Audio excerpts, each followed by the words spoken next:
Vous savez dire des choses en anglais. Vous connaissez du vocabulaire, vous savez conjuguer, vous avez des bases, mais quand il s'agit de parler, c'est un peu la panique.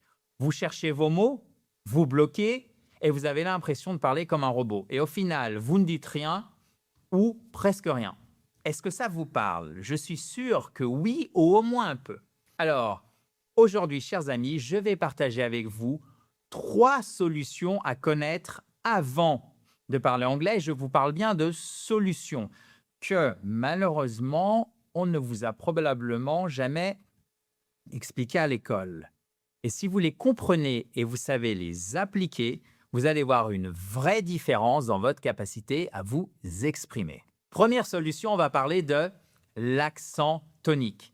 C'est légèrement technique, mais vous allez voir, c'est très concret. Et c'est ce qui fait que même avec le bon mot, on ne vous comprend pas toujours si vous le prononcez mal. Deuxième solution, je vais vous expliquer pourquoi penser en français quand vous parlez anglais, c'est vraiment le piège numéro 1 et surtout, comment vous en sortir une bonne fois pour toutes. Et troisième solution, chers amis, on va parler, et je sais que certains se reconnaissent dans l'instant qui va suivre, on va parler du perfectionnisme, car ça, c'est votre pire ennemi. Et je vais vous montrer que la régularité, même imparfaite, bat la perfection à plate couture. So, are you ready? Let's go! Commençons par quelque chose de très concret. Quand vous avez un mot qui a 2 syllabes ou plus en anglais, et c'est la grande majorité des mots, plus de 80%, il y en a toujours une qui est accentuée, c'est-à-dire plus forte, plus longue que les autres. Et ça, c'est ce qu'on appelle l'accent tonique. Et c'est vraiment la colonne vertébrale de votre anglais. Si par exemple, je vous dis le mot en français, le mot banane. Chaque syllabe a le même poids. Bon, évidemment, on ne prononce pas le E à la fin. On ne va pas s'amuser à dire banane. Mais vous voyez, c'est banane. C'est plat, c'est régulier. Attention, je n'ai pas dit ennuyant. C'est le français. Maintenant, écoutez comme ça chante en anglais. Banana, la banane. Est-ce que vous entendez? Ce n'est pas banana, c'est banana. La deuxième syllabe est plus forte, plus longue et plus haute. Et si vous ne faites pas ça, le mot devient, pour un anglophone, méconnaissable, voire incompréhensible. Allez, on essaie avec un autre? Yes? Oui? Oui? Ok, c'est bon. Écoutez. Photograph, la photographie. L'accent est sur exactement la première syllabe. Photograph. Et maintenant, regardez la photographie qui est le nom de domaine cette fois, c'est-à-dire prendre des photos, ça se dit photography. L'accent a bougé, il est sur la, exactement, je vois que vous suivez, sur la deuxième syllabe. Allons-y, photography. C'est le même mot, c'est la même famille et pourtant l'accent tonique change de place. Et ça, si vous ne l'avez pas, vous êtes, entre guillemets, perdu à l'oral. Car vous allez par exemple dire photographie et là, personne ne va vous comprendre. Voici pourquoi c'est la solution, et je parle bien de solution numéro 1 à connaître avant de parler anglais. Parce que souvent, ce n'est pas un manque de vocabulaire dont vous souffrez, ce n'est pas un manque de grammaire, c'est principalement, ou en tout cas en premier, savoir où tombe cet accent dans chaque mot que vous utilisez. Alors, mon conseil est très simple. À chaque fois que vous apprenez un nouveau mot en anglais, ne vous contentez pas de l'écrire. Vous allez sur un dictionnaire en ligne, par exemple le Cambridge Dictionary, et là, vous regardez où se trouve l'accent tonique. C'est indiqué par une petite apostrophe juste avant la syllabe accentuée dans la phonétique. Par exemple, regardez. J'ai failli vous dire que c'est important, mais ça aurait été un mauvais jeu de mots puisque je vais aller justement vous donner cet exemple. Important. Voyez la petite apostrophe avant pour. C'est là qu'il faut appuyer. Important et pas importante et non pas importante. Non. Comme on le fera en français. Important. Non, non. Important. Et je sais ce que vous vous dites. Mais Adrien, je ne vais pas vérifier chaque mot. En fait, si, au début. Et très vite, vous allez développer des réflexes. Vous allez sentir où tombe l'accent. C'est exactement comme apprendre à conduire. Au début, on pense à tout, comment je passe ma vitesse, attention, ce panneau, ça veut dire quoi, etc. Et après, évidemment, ça devient automatique. Donc, première solution, en anglais, chaque mot de 2 syllabes ou plus a un accent tonique. Plus de 80% de ces mots sont concernés. Si vous le placez au mauvais endroit, on ne vous comprend pas. C'est aussi simple que ça. Maintenant, regardez. Nous allons conjurer un mal qui revient souvent, penser en français, pour nous exprimer en anglais, ce qui nous gêne considérablement.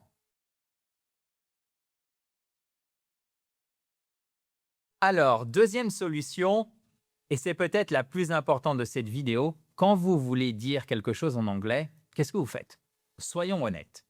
Vous construisez votre phrase en français dans votre tête et vous essayez ensuite de traduire mot à mot en anglais.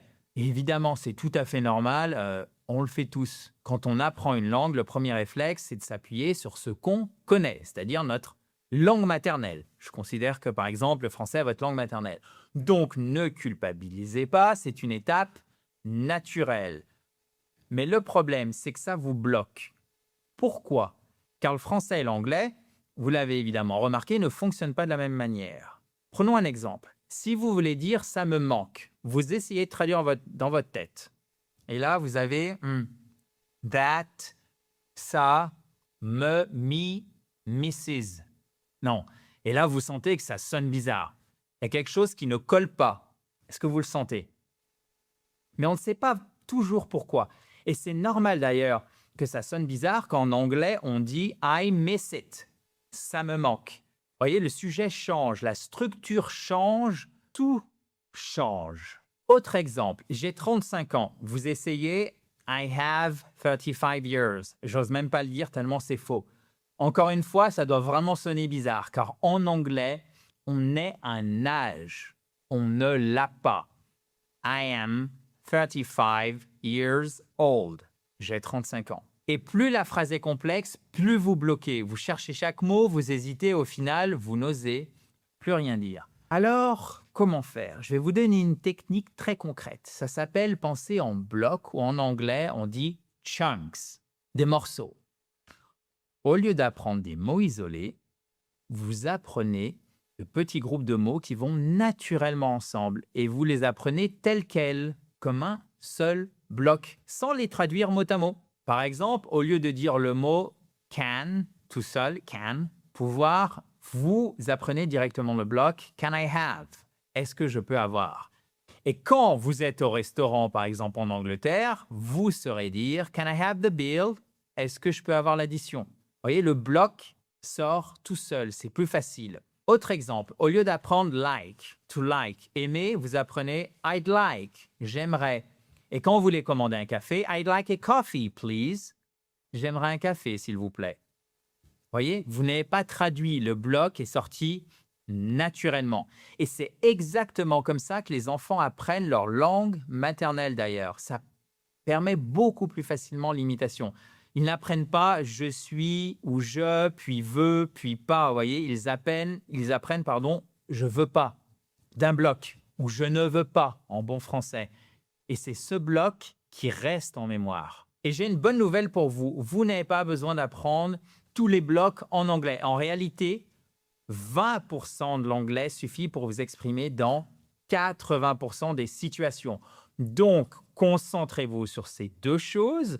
Premièrement, l'anglais de base, les blocs du quotidien. Commander, se présenter, poser une question, donner votre avis. Et deuxièmement, le vocabulaire qui est essentiel pour vous personnellement. Si vous êtes électricien, par exemple, il est utile de savoir dire fuse, le fusible. Mais si vous n'êtes pas électricien, on s'en fiche. Donc, apprenez le vocabulaire qui vous servira. Concrètement, quand vous apprenez du vocabulaire, quand vous regardez une série, quand vous lisez, ne notez plus des mots isolés, notez des blocs, des expressions, des phrases courtes. Et c'est ça qui va vous permettre de parler sans traduire. Plus jamais de mot à mot, ou en tout cas, beaucoup moins. Et chers amis, si vous voulez aller plus loin, avant de passer à la troisième et dernière partie de cette vidéo, vous pouvez récupérer le kit complet pour vous mettre ou pour vous remettre à l'anglais. C'est très simple, il suffit de cliquer ici pour le recevoir, en haut à droite ou sur le lien qui est directement dans la description de la vidéo, notamment si vous êtes sur mobile ou sur tablette. Passons maintenant à la régularité, puisque la régularité bat à plate couture la perfection.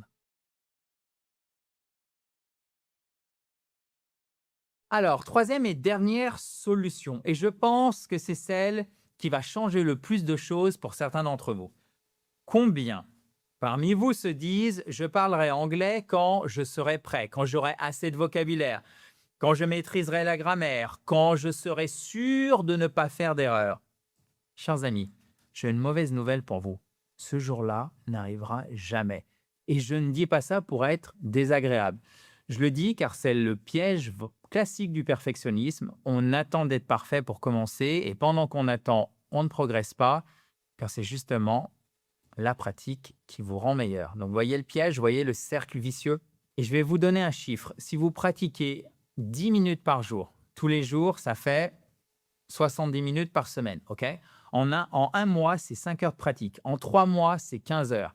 Et ces 15 heures-là, car elles sont régulières, chaque jour 10 minutes par exemple, valent bien plus que 15 heures concentrées sur une seule semaine par exemple. Pourquoi ? Parce que votre cerveau, enfin notre cerveau, je me mets vraiment dans cette catégorie, a besoin de répétitions espacées pour ancrer, mémoriser les choses. C'est exactement comme le sport. Si vous faites 8 heures de sport au début du mois et puis plus rien après, ça ne fonctionne pas. Par contre, alors ça paraît évident pour le sport physique, mais c'est la même chose pour le sport intellectuel. Par contre, 15 minutes par jour, au bout de 3 mois, eh bien évidemment, votre anglais est littéralement transformé. Vous avez fait de gros progrès. Donc, c'est exactement la même chose. Voici donc ce que je vous propose. Et c'est un peu une ordonnance, si je puis dire. Regardez. Étape 1, le matin, 5 minutes. Vous révisez 3 blocs de vocabulaire. 3 expressions que vous avez notées la veille, vous les prononcez à voix haute et vous faites attention à l'accent tonique. Étape numéro 2. Dans la journée, 5 à 10 minutes. Vous faites de l'écoute active. Par exemple, vous prenez une de mes vidéos, 10 minutes, et vous choisissez évidemment en fonction du thème qui vous intéresse. Vous écoutez, vous repérez les mots accentués, d'autant plus qu'à chaque fois, j'insiste lourdement sur la prononciation, et vous essayez de comprendre le sens général sans tout traduire. Étape numéro 3, le soir, 5 minutes. Vous pouvez faire du shadowing. Alors, comment ça marche ? Vous prenez un court extrait audio ou vidéo, ça peut être un passage d'une de mes vidéos, un extrait d'une série avec sous-titres en anglais, ou même un podcast, mais alors en fonction de votre niveau, d'accord ? Par exemple, vous avez 6 Minute English de la BBC qui est très bien. Vous écoutez une phrase et vous la répétez en même temps que le locuteur, la personne qui parle. Pas après, en même temps, exactement comme une ombre. Shadow. C'est pour ça qu'on dit shadowing. Et là, intuitivement, vous allez corriger votre rythme, votre accentuation, j'en perds la mienne, et votre intonation. En tout, ça fait 15 à 20 minutes par jour. Et c'est tout. Pas besoin de plus pour commencer. Ce qu'il faut, c'est le faire chaque jour. Et vous verrez, au bout de quelques semaines, je vous le promets, vous allez sentir la différence. Vous allez commencer à penser en anglais sans vous en rendre compte. Les blocs, chunks, vont sortir naturellement et surtout, vous allez avoir confiance en votre anglais. Car en fait, c'est ça le vrai ennemi. Ce n'est pas votre niveau d'anglais, c'est le manque de confiance en votre anglais. Et la confiance, elle ne vient pas quand on se dit « je vais attendre d'être parfait ». Elle vient quand on a suffisamment pratiqué pour se sentir à l'aise, même si vous faites des erreurs. Donc, récapitulons dans la joie et la bonne humeur. Premièrement, l'accent tonique. Chaque mot anglais de 2 syllabes ou plus a une syllabe accentuée. Plus de 80% des mots sont concernés. Donc, si vous ne connaissez pas l'accent tonique, on ne vous comprend pas ou alors mal, vérifiez-le donc systématiquement quand vous apprenez un mot. Deuxièmement, avant de penser en français, apprenez en bloc, en expression toute faite pour que ça sorte naturellement sans passer par la traduction. Et oui, souvenez-vous de ceci, 20% de l'anglais suffit pour 80% des situations. C'est magique. 20% du travail, 80% des résultats. Troisièmement, j'ai failli l'oublier celui-là. Troisièmement, la régularité bat la perfection. Un peu d'autodérision ne fait pas de mal. 15 minutes par jour valent mieux que 8 heures au début du mois. En fait, c'est même la nuit et le jour. Et surtout, n'attendez pas d'être parfait pour commencer. S'il vous plaît, commencez et la confiance vient avec la pratique. Alors, si cette vidéo vous a plu, j'imagine que si vous êtes encore là, vous avez adoré, c'était génial. Pensez à mettre autodérision aussi, ok? Pensez à mettre, si vous le souhaitez, en tout cas, ça nous ferait très plaisir, un pouce bleu, ça nous aide énormément. Abonnez-vous si ce n'est pas encore fait et activez la petite cloche aussi pour ne rien rater. N'oubliez pas de récupérer, chers amis, le kit complet si vous le souhaitez. Il est dans la description, il est pour vous en accès libre. Il suffit de vous inscrire ou en haut à droite. Donc maintenant, vous savez ce qu'il vous reste à faire. La question est, quand est-ce que vous commencez? In a joyful atmosphere, of course. Dans la joie et la bonne humeur. Je vous dis à très vite. Talk to you very soon. Bye bye.